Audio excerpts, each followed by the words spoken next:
Gecələrin sirli canlıları 20 min yarasa eyni mağarada necə yaşayır? Yarasalar haqqında maraqlı məlumatları və qəribə faktları bir araya gətirdiyimiz bu videoda uçan yeganə məməli heyvanın diqqət çəkən dünyasına yaxından nəzər salırıq. Fiziki ölçüləri kiçik olsa da yarasalar yer üzündəki məməli canlıların 1/4-ni təşkil edəcək qədər böyük populyasiyaya malikdir. Dünyanın ən böyük yarasa mağarası Texas ştatında yerləşir. Braken yarasa mağarasında 20 mindən çox yarasa yaşayır. Onlar mağaradan toplu halda çıxanda olduqca qorxuducu və maraqlı mənzərə yaranır. Buradakı yarasalar bir gecədə təxminən 200 tona yaxın həşərat yeyə bilir. Yarasalar baş aşağı vəziyyətdə yatırlar. Gündüz saatlarında dincələn bu heyvanlar gecə aktivləşir. Bütün gecə mağaralarında gəzib qidalanır və su içirlər. İlk qidalanmadan sonra bir qədər dincəlir, daha sonra yenidən ov etməyə başlayırlar. Kiçik bir yarasa koloniyası ildə 1 tondan artıq həşərat məhv edir.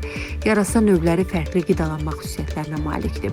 Əksəriyyəti həşəratlarla qidalansa da, meyvə və qanla qidalanan növlər də var. Bəzi yarasalar isə qurbağa, kərtənkələ və hətta quş yeyirlər. Yarasalar fermerlərə hər il milyonlarla dollar qənaət etməyə kömək edir. Təkcə yazda əkilən xiyarda olan həşəratları yeyərək əkinçiləri əlavə pestisid xaçlarından xilas edir. Bu da təxminən 33 milyon həşərat sürfəsini istehlak etdikləri mənasına gəlir. Qanla qidalanan vampir yarasalar quduzluq virusu daşıyıcısı olduqda insanlara yoluxdura bilər. Bu yarasalar əsasən maral, at və mal qara qanı ilə qidalanır, insanlara isə nadir hallarda hücum edirlər. Dişləmə birbaşa ciddi zərər verməsə də müxtəlif virus və parazitlərin ötürülməsinə səbəb ola bilər. Araşdırmalara görə yarasalar bir insanı dişlədikdən sonra onu yenidən tanıya bilirlər. Tədqiqatçılar hesab edir ki, onlar insanların nəfəs yolu ilə ayırt edə bilir. Yarasalarda görmə qabiliyyəti zəif hesab olunsa da onlar tam kör deyirlər.